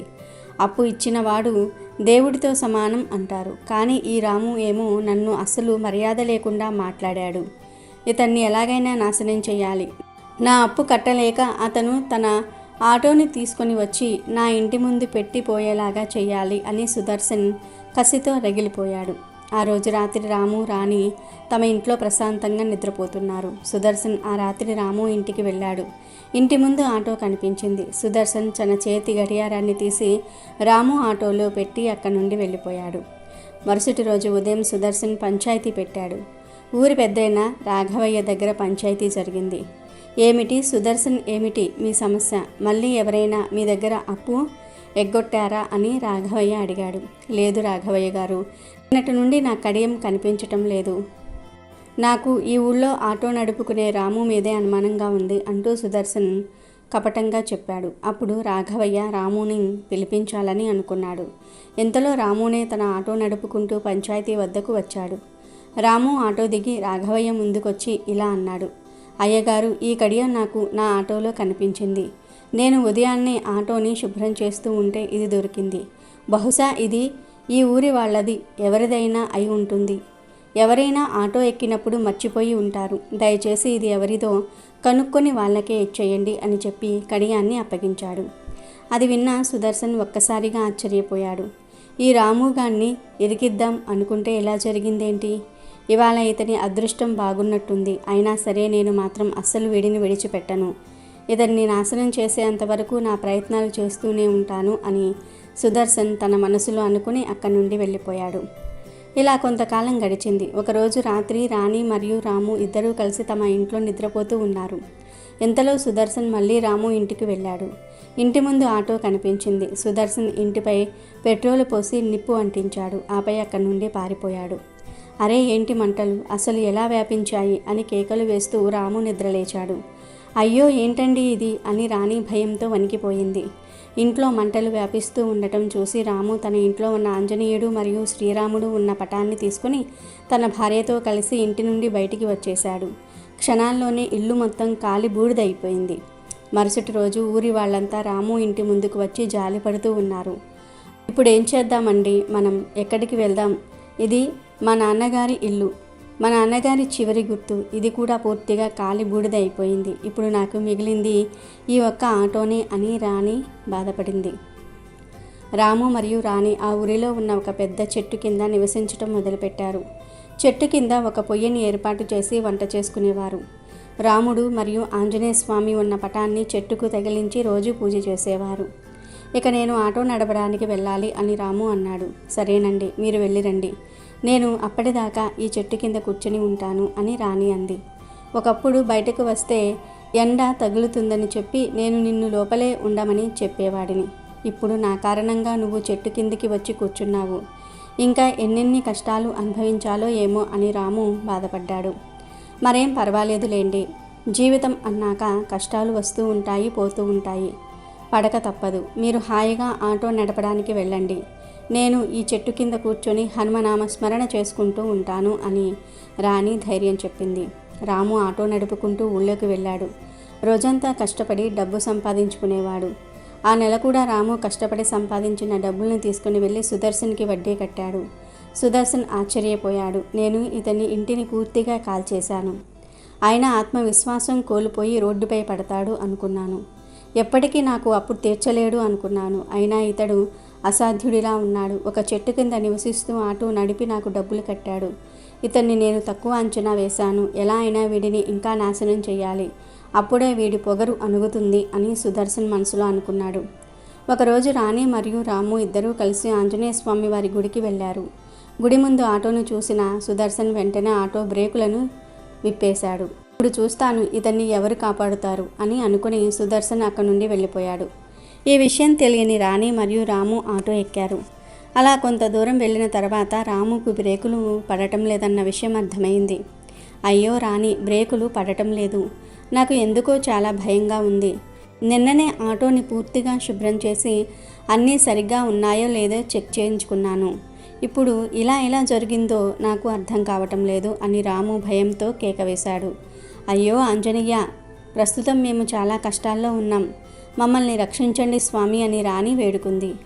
అవును రామయ్య, ఇన్నేళ్లుగా ఎన్ని కష్టాలు వచ్చినా నేను ఎంతో ధైర్యంగా ఎదుర్కొంటున్నాను. ఇప్పుడు నాకు ఏం చెయ్యాలో అర్థం కావటం లేదు. దయచేసి నన్ను రక్షించు స్వామి అని రాము కూడా ప్రార్థించాడు. ఆటో అదుపు తప్పి ఎక్కడికెక్కడికో వెళ్ళిపోతూ ఉంది. అలా వారి ఆటో ఒక లోయలోనికి పడబోతూ ఉంది. ఇంతలో ఆంజనేయ స్వామి మరియు శ్రీరాముడు ఇద్దరూ ఒక్కసారిగా ప్రత్యక్షమయ్యారు. ముందు వైపు నుండి ఆటోను గట్టిగా ఆపారు. అంతే, ఒక్కసారిగా ఆటో ఆగిపోయింది. రాణి మరియు రాము ఇద్దరూ ప్రాణాలతో బ్రతికి బయటపడ్డారు. శ్రీరాముడు ఆంజనేయులను చూసి ఎంతో సంతోషించారు. స్వామి, మమ్మల్ని రక్షించడానికి వచ్చినందుకు మీకు చాలా ధన్యవాదాలు. భక్తుడు ఆపదలో ఉంటే దేవుడు ఖచ్చితంగా వస్తాడు అనడానికి ఇదే నిదర్శనం స్వామి అని రాము కృతజ్ఞతతో అన్నాడు. స్వామి ఆంజనేయ, మీరు రాముల వారితో కలిసి వచ్చి నన్ను నా భర్తను కాపాడినందుకు చాలా ధన్యవాదాలు అని రాణి చేతులు జోడించింది. ఆంజనేయ స్వామి కోపంతో సుదర్శన్ వద్దకు వెళ్ళి అతనిని కూడా కొట్టాడు. కానీ సుదర్శన్కి తనను ఎవరు కొడుతున్నారో మాత్రం అస్సలు కనిపించలేదు. కేవలం దెబ్బలు మాత్రమే తగిలాయి. మరోవైపు శ్రీరాముడు రాము మరియు రాణీలకు ఒక అందమైన ఇంటిని సృష్టించి బహుమతిగా ఇచ్చాడు. అలా శ్రీరాముడు మరియు ఆంజనేయ స్వామి తమ భక్తులకు కష్ట సమయంలో సహాయం చేసి వారిని బ్రతికించారు. వారికి సుఖాన్ని అందించారు. భక్తికి మించిన శక్తి లేదని, నిజమైన భక్తులను ఆ దేవుడు ఎప్పుడూ కాపాడుతూ ఉంటాడని ఈ కథ నిరూపిస్తుంది. అదేవిధంగా ఈరోజు తులసి పూజ మహత్యాన్ని తెలిపే ఈ పవిత్ర కథను వింటే చాలు, సమస్యలు బాధలు పోతాయి. మీ జీవితం అద్భుతంగా మారిపోతుంది. సకల ఐశ్వర్యాలు సిద్ధిస్తాయి. ఒకానొకప్పుడు ధర్మపురి అనే అందమైన గ్రామంలో సుమతి అనే యంగ్ ఇల్లాలు ఉండేది. ఆమె పేరుకు తగ్గట్టుగానే చాలా మంచి బుద్ధి కలిగినది. ఇతరులకు సహాయం చేయడంలో ఎప్పుడూ ముందుండేది. సుమతి భర్త మాధవ ఆ ఊరిలో ఒక చిన్న కిరాణా కొట్టు నడుపుతూ ఉండేవాడు. మాధవ చాలా నిజాయితీపరుడు, కష్టపడి పనిచేసే స్వభావం కలవాడు. వారి ఇంట్లో మాధవ తల్లి అన్నపూర్ణమ్మ కూడా ఉండేది. సాధారణంగా అత్తాకోడళ్ల మధ్య గొడవలుంటాయని అంటుంటారు, కానీ ఈ ఇంట్లో మాత్రం అన్నపూర్ణమ్మ సుమతిని తన సొంత కూతురు కంటే ఎక్కువగా చూసుకునేది. సుమతి కూడా అత్తగారిని దేవతలా భావించి ఆమె చెప్పిన ప్రతి మాటను వేదవాక్కులా పాటించేది. ఆ కుటుంబమంతా శ్రీకృష్ణుని పరమ భక్తులు. ఏ పని చేసినా, ఏ కష్టం వచ్చినా ఆ కృష్ణయ్యే చూసుకుంటాడని నమ్మేవారు. ఒకరోజు మాధవ దుకాణం నుండి ఇంటికి వచ్చి ఆ నెల వచ్చిన సంపాదనను సుమతి చేతిలో పెడుతూ, సుమతి, ఈ నెల ఆ కృష్ణయ్య దయ వల్ల వ్యాపారం చాలా బాగా జరిగింది, మంచి లాభాలు వచ్చాయి అని సంతోషంగా చెప్పాడు. దానికి సుమతి మురిసిపోతూ, ఆ నల్లనయ్యను నమ్ముకున్నవారు ఎప్పుడూ మోసపోరండి, ఆయన నామం స్మరిస్తే చాలు మన వెన్నంటే ఉండి నడిపిస్తాడు అని బదులిచ్చింది. వారిద్దరూ అలా మాట్లాడుకుంటూ ఉండగా అన్నపూర్ణమ్మ అక్కడికి వచ్చి, ఏమిటి పిల్లలు, ఇంకా మాటల్లోనే ఉన్నారా? ఇవాళ నా చిన్ననాటి స్నేహితురాలు భాగ్యమ్మ కూతురి పెళ్ళుంది, మనమందరం వెళ్ళాలి, త్వరగా సిద్ధమవ్వండి అని చెప్పింది. అత్తగారి మాట ప్రకారం సుమతి తన వద్ద ఉన్న పట్టుచీర కట్టుకుని సాంప్రదాయబద్ధంగా నగలు ధరించి సిద్ధమైంది. ఆ కుటుంబమంతా కలిసి పెళ్లి వేడుకకు వెళ్లారు. అక్కడ పెళ్లి మండపంలో అన్నపూర్ణమ్మ స్నేహితురాలు భాగ్యమ్మ ఎదురైంది. భాగ్యమ్మకు కొంచెం గర్వం ఎక్కువ, పైగా ఎదుటివారిని తక్కువ చేసి మాట్లాడటం ఆమెకు అలవాటు. అందరూ చూస్తుండగానే భాగ్యమ్మ అన్నపూర్ణమ్మ దగ్గరకు వచ్చి, చూసేవా అన్నపూర్ణమ్మ, నా పెద్ద కూతురికి నీ కోడలికి ఒకే సమయంలో పెళ్ళిళ్ళయ్యాయి. నా కూతురికి అప్పుడే ఒక కొడుకు పుట్టాడు, వాడిప్పుడు చకచకా నడిచేస్తున్నాడు కూడా. కానీ నీ కోడలు మాత్రం ఇంకా తల్లి కాలేకపోయింది. ఇలా ఎంతకాలం వేచి చూస్తావు? నా మాట విని నీ కొడుక్కి ఇంకో పెళ్లి చేయి, అప్పుడైనా నీ వంశం నిలబడుతుంది అని సూటిపోటి మాటలతో అందరి ముందు అవమానించింది. ఆ మాటలకు సుమతి గుండె చెరువైపోయింది. కళ్ళల్లో నీళ్లు తిరిగాయి. కానీ అన్నపూర్ణమ్మ మాత్రం అస్సలు తగ్గలేదు. చాలా కోపంగా భాగ్యమ్మ వైపు చూసి, ఎంత ధైర్యం ఉంటే నా కోడల్ని ఇలా అంటావు? సంతానం కలగకపోతే అది ఆ స్త్రీ తప్ప, అది ఆ భగవంతుడి నిర్ణయం. నా కోడలు నాకు బిడ్డతో సమానం, ఆమె కనకపోయినా పర్వాలేదు, నా కొడుకు కోడలు సంతోషంగా ఉంటే చాలు. ఇంత సంస్కారం లేని నీ ఇంటి శుభకార్యానికి రావటం నాదే బుద్ధి తక్కువ అని చెప్పి వెంటనే తన కొడుకు కోడల్ని తీసుకుని అక్కడి నుండి వచ్చేసింది. ఇంటికి వచ్చిన తర్వాత సుమతి చాలా బాధపడింది. తన వల్ల అత్తగారు అవమానం పడాల్సి వచ్చిందని కుమిలిపోయింది. ఊరిలో కూడా మెల్లగా భాగ్యమ్మ అన్న మాటలు పాకాయి. కొందరు ఆడవాళ్లు అన్నపూర్ణమ్మ ఇంటికి వచ్చి మాధవకు రెండో పెళ్లి సంబంధాలు కూడా తీసుకురావడం మొదలుపెట్టారు. కానీ అన్నపూర్ణమ్మ, మాధవ వారిని గట్టిగా మందలించి పంపించేవారు. ఎన్ని ఓదార్పులు ఉన్నా సుమతి మనసు మాత్రం ప్రశాంతంగా లేదు. ఆమె చిన్నతనం నుండి ఏ కష్టం వచ్చినా తన ఇంట్లోని చిన్ని కృష్ణుడి విగ్రహం ముందే చెప్పుకునేది.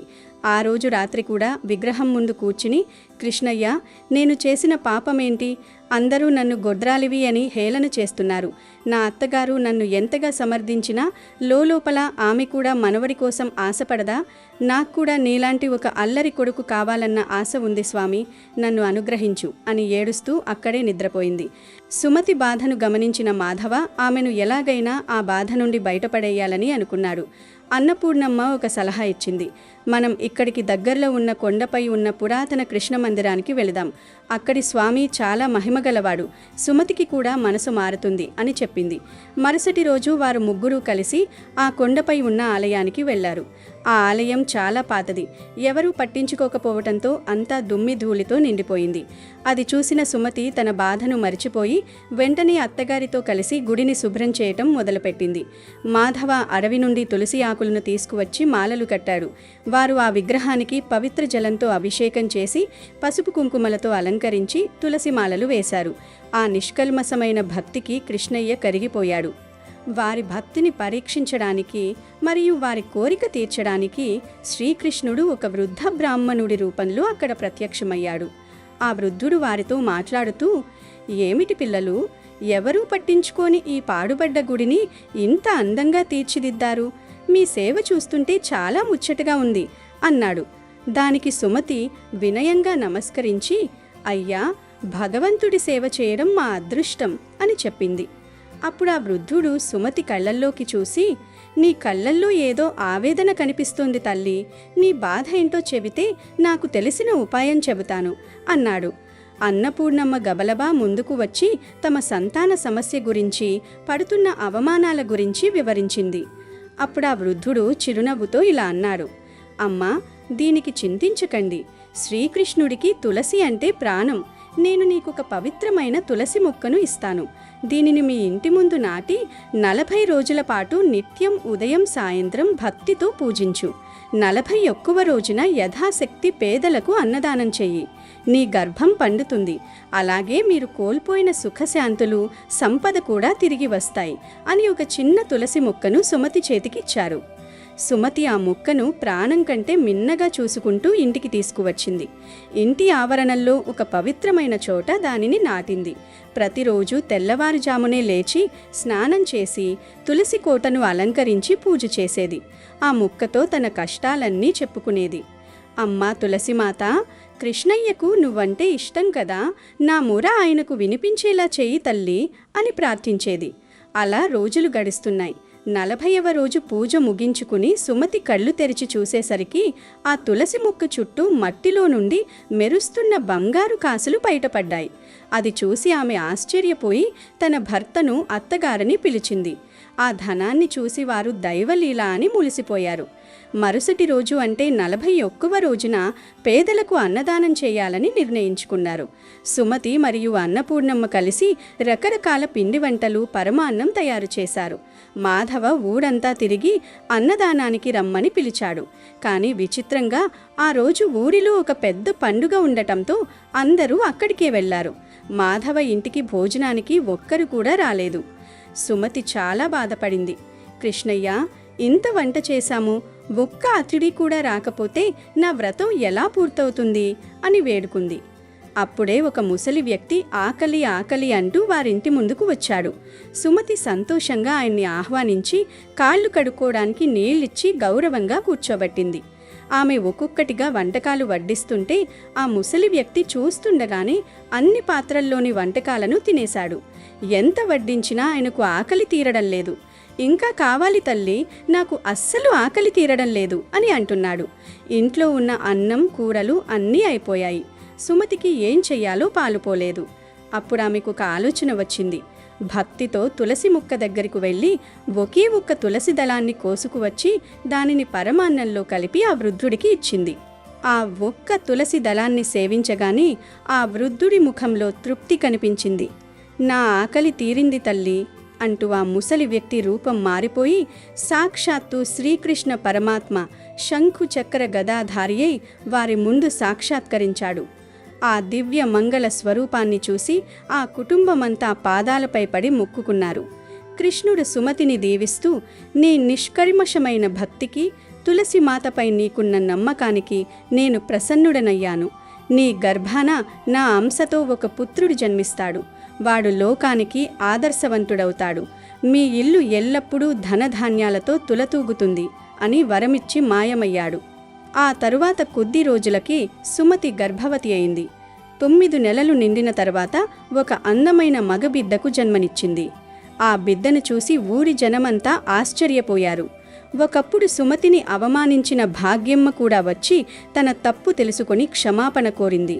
తులసి పూజ వల్ల, భగవంతుడిపై నమ్మకం వల్ల సుమతి జీవితం చీకటి నుండి వెలుగులోకి వచ్చింది.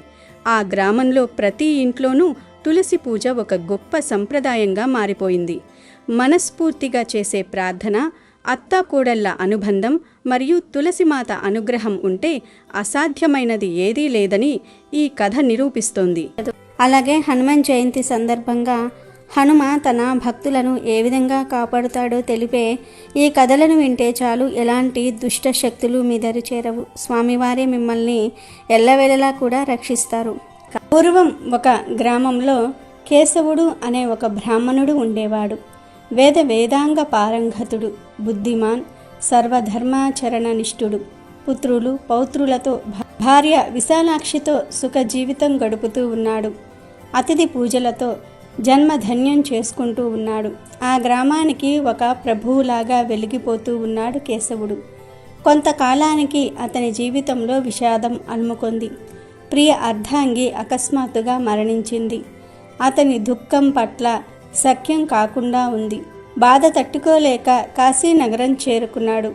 అక్కడ నిత్యం గంగా స్నానంతో పవిత్రతను పొందుతూ విశ్వేశ్వరుని దర్శిస్తూ అభిషేకం చేస్తూ విశాలాక్షిదేవి దర్శనంతో ఊరట చెందుతూ ఉన్నాడు. కొంతకాలం కాశీలో గడిపి ఆ తర్వాత ప్రయాగ, గయా మొదలైన క్షేత్ర దర్శనం చేసి పితృకార్యాలను నిర్వహిస్తూ విద్యుక్త ధర్మాలన్నీ కూడా నిర్వహిస్తూ కొన్ని నెలలు గడిపి మళ్ళీ ఇంటి ముఖం పట్టాడు. ప్రయాణంలో ఒకరోజు చీకటి పడటంతో ఒక మర్రి చెట్టు కింద విశ్రమించాడు. ఆ వటవృక్షం చాలా పురాతనమైన ఊడలతో బాగా విస్తరించి ఉంది. అర్ధరాత్రి సమయంలో ఆ చెట్టును ఆశ్రయించుకుని ఉన్న ఒక పిశాచం అందంగా ఉన్న కేశవుణ్ణి తినాలని ఉబలాట పడింది. మనోహర సుందర యువతిగా మారి అతని దగ్గరకు వచ్చింది. శృంగార చేష్టలతో రెచ్చగొట్టడం ప్రారంభించింది. అతనికి ఏమీ పాలుపోలేదు. యువతి, ఎవరు నువ్వు? అర్ధరాత్రి ఒంటరిగా ఇలా రావటం తగదు. వివాహం అయ్యిందా? నేను భార్యలేని వాడను. నా అండదండలతో ఉండగలవా? నువ్వు ఒప్పుకుంటే నాతో నిన్ను మా ఊరు తీసుకుని వెళ్తాను అని చెప్పాడు. ఆమె అంగీకరించింది. వారిద్దరూ కూడా ఆ రాత్రి ఆనందంగా గడిపారు. మర్నాడు ఆ ఇద్దరూ కూడా ఇంటికి చేరుకున్నారు. కొంతకాలం ఆమెతో చక్కగా కాపురం చేశాడు. ఒకరోజు కేశవుని ఇంటికి దూరంగా ఒక చెట్టు కింద దూసర దేహంతో రుద్రాక్షమాల ధరించి వాగ్ర చర్మాంబరధారి అయినటువంటి ఒక యోగి శిష్యులతో కనిపించాడు. కేశవుడు ఆయన్ను చేరి తన ఇంటికి వచ్చి ఆతిథ్యం స్వీకరించమని కోరాడు. సంతోషంతో ఆ యోగి శిష్యులతో కేశవుని ఇంటికి వచ్చాడు. లోపలి వెళ్ళి భార్యను రమ్మని పిలిచాడు. దానికి ఆ యోగిని భార్యను పిలవవద్దని వారించాడు. కేశవునితో యోగి, కేశవ, ఆమె ఎవరో తెలుసుకునే కాపురం చేస్తూ ఉన్నావా? పెళ్లి చేసుకున్నావా? నిజం చెప్పు అని అడిగాడు. దానికి కేశవుడు జరిగిన విశేషాలన్నీ కూడా వివరంగా తెలిపాడు. తనకే తెలియదని తనను ఉద్ధరించమని వేడుకున్నాడు. కేశవునిపై యోగికి జాలి కలిగి అతన్ని ఉద్ధరించాలని భావించాడు. ఈమె విషయం నేను చెప్పను, నువ్వే గ్రహించు అని చెప్పి శ్రీరామ తారక మంత్రాన్ని ఉపదేశించి వెంటనే జపమాచరించమని చెప్పి ఒక రుద్రాక్ష మాలను కూడా ఇచ్చి దానితో జపం చేయమని చెప్పి వెళ్ళిపోయాడు. కేశవుడు కూడా అలాగే చేశాడు. చేతిలోని ఆ మాల వల్ల సూర్య తేజంతో వెలిగిపోతూ ఉన్నాడు కేశవుడు. అక్కడికి ఆ పిశాచి వచ్చింది. ఆమె భయపడింది. ఆ జపమాలను దూరంగా విసిరివెయ్యమని కోరింది. తన దగ్గరకు రావద్దని ప్రార్థిస్తూ ఏడుస్తూ దూరంగా జరిగింది. అప్పుడు భక్త సులభుడైన ఆంజనేయ స్వామి ప్రత్యక్షమై తన తోకతో ఆ పిశాచాన్ని చుట్టి విసిరివేశాడు. కేశవుడికి జరిగిందంతా కూడా తెలిపి స్వామి అదృశ్యులైనారు. కేశవుడు యోగిని దర్శించి జరిగిందంతా కూడా తెలియజేసి తన్ను ఉద్ధరించమని వేడుకున్నాడు. యోగి కృపాలుడై, రామ, ఆంజనేయులను నిత్యం జపించు, ఒక దేవాలయం నిర్మించి శ్రీ హనుమను ప్రతిష్ఠించు, జీవితాంతం హనుమ పూజ మానవద్దు అని హితవు చెప్పి శిష్యులతో వెళ్ళిపోయాడు. యోగి ఆదేశించిన విధంగా కేశవుడు శ్రీ ఆంజనేయ స్వామి దేవాలయాన్ని నిర్మించి స్వామిని ప్రతిష్ఠించి యథావిధిగా పూజలు నిర్వహిస్తూ హనుమ భక్తులను ఆదరిస్తూ హనుమ కథలను వినిపిస్తూ హనుమద్ అనుగ్రహాన్ని సంపూర్ణంగా పొంది చివరికి ముక్తిని పొందాడు. పూర్వం ఒక గ్రామంలో దరిద్రుడైన ఒక బ్రాహ్మణుడు ఉండేవాడు. చదువు ఏమాత్రం అబ్బలేదు. ఒక్క పూరి గుడిసెలో కాపురం ఉంటూ ఉండేవారు. పెళ్లి కాలేదు. బిచ్చ మెత్తుకొని జీవించేవాడు. కానీ సజ్జనుడుగా జీవిస్తూ ఉన్నాడు. అతని ఇంట్లో శ్రీ సీతా రామాంజనేయ విగ్రహాలు ఉన్నాయి. ప్రతిరోజు వాటిని పరిశుద్ధ జలంతో కడిగి పువ్వులు పెట్టి నమస్కరించేవాడు. ప్రార్థన మంత్రాలైనా రావు. మనసుకు తోచిన మాటలతో పూజ చేసేవాడు. ఇలా జీవితం గడిచిపోతోంది. ఒకసారి శ్రావణ మాసంలో ఆ దేశాన్ని పాలించే రాజు సైనికులతో ఎక్కడికో వెళ్తూ ఆ గ్రామానికి వచ్చాడు. అప్పటికే పొద్దుగూకింది, చీకటి పడింది. దీనికి తోడు వర్షం కురవటం కూడా ప్రారంభమయ్యింది. వాన బాధ భరించలేక రాజు సైనికులు ఎక్కడ ఇల్లు కనబడితే అక్కడ తలదాచుకున్నారు. కొందరు ఈ పేద బ్రాహ్మణుడి ఇంట్లోనికి ప్రవేశించి తాము రాజుగారి సేవకులమని, తాము ఈ ఇంట్లో ఉంటామని చెప్పి బ్రాహ్మణుడిని బయటకు పొమ్మని ఆదేశించారు. అప్పుడు ఆ బ్రాహ్మణుడు ప్రార్థనతో, అయ్యలారా, మా దేవుళ్ళు అయినా సరే సీతా రామాంజనేయ స్వాములు నిద్రపోతూ ఉన్నారు. వాళ్లను ఇప్పుడు నేను నిద్రాభంగం చేసి మేల్కొల్పలేను అని అతి వినయంగా సమాధానం చెప్పాడు. సైనికులకు కోపం వచ్చి ఆ విగ్రహాలను తీసుకొని బయటికి వెళ్ళమని గట్టిగా చెప్పారు. వినకపోతే విపరీతంగా కొట్టడం ప్రారంభించారు. ఆ దెబ్బల బాధ భరించలేకపోతున్నాడు ఆ బ్రాహ్మణుడు.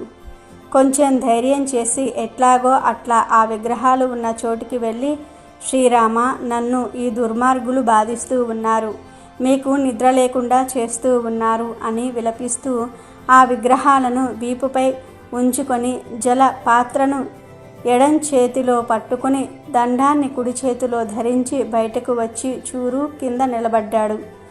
లోపల సైనికులు హాయిగా నిద్రపోతూ ఉన్నారు. వర్షం విపరీతంగా కురుస్తోంది. ఏమీ చేయడానికి అతనికి పాలుపోవటం లేదు. నీటి పాత్రను నేల మీద ఉంచి ఎడమ చేతితో ఆంజనేయ విగ్రహాన్ని తీసుకొని, వాయునందన, నీ ప్రతాపం ఇంతేనా? నీ పరాక్రమాన్ని పురాణాలన్నీ కూడా విపరీతంగా వర్ణించాయని అంటూ ఉంటారు.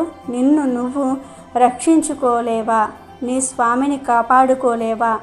ఎందుకొచ్చిన పరాక్రమం అని దుఃఖిస్తూ ఆంజనేయుడి తోకను పుచ్చుకొని గాలిలోనికి ఆ విగ్రహాన్ని విసిరివేశాడు. అంతే, ఆ విగ్రహం హనుమంతునిగా మారిపోయింది. బ్రహ్మాండ భాండాలన్నీ కూడా దద్దరిల్లేటట్లుగా భయంకర గర్జన చేశాడు హనుమ. ఆ గర్జనకు రాజు, అతని సైనికులు, ఊళ్ళోని మగవాళ్ళందరూ కూడా గుండెలు పగిలి చచ్చిపోయారు. స్త్రీలు మాత్రం బతికే ఉన్నారు. ఎట్లాగూ ఆ రాత్రి గడిచిపోయింది. వర్షం కూడా తగ్గిపోయింది. తెల్లవారిన తరువాత ఎక్కడ చూసినా పురుషుల శవాలే కనిపించాయి. ఈ పేద బ్రాహ్మణుడు, ఊళ్ళోని స్త్రీలు కలిసి ఆ శవాలన్నిటికీ కూడా దహన సంస్కారాలు చేశారు. అప్పటి నుండి ఆ ఊళ్ళోని స్త్రీలందరూ కూడా అతన్ని భర్తగా స్వీకరించారు. అనేక సుఖాలు అనుభవించి సీతారామాంజనేయులను నిత్యం పూజిస్తూ కొద్ది రోజులకు రాజైనాడు. అప్పటి నుంచి ఏ స్త్రీ అయినా సరే గర్భంలో పురుష శిశువును ధరిస్తే హనుమ గర్జించేవాడు. గర్భపాతం జరిగి ఆ శిశువు మరణించేవాడు. ఆ గ్రామం పూర్తిగా మగవలదే అయ్యింది. మగవాళ్ళు లేని గ్రామంగానే ఉండి పోయింది. మళ్ళీ మగ శిశు జననం అనేది అక్కడ జరగలేదు. కాబట్టి ఈరోజు రాత్రి 12 లోపు ఈ కథలు వింటే చాలు. ఒక్క నిమిషంలో మీ జాతకం మారిపోతుంది. ఆంజనేయ స్వామి వారి అనుగ్రహంతో, లక్ష్మీదేవి అనుగ్రహంతో కష్టాలన్నీ పోతాయి. అష్ట ఐశ్వర్యాలు సిద్ధిస్తాయి.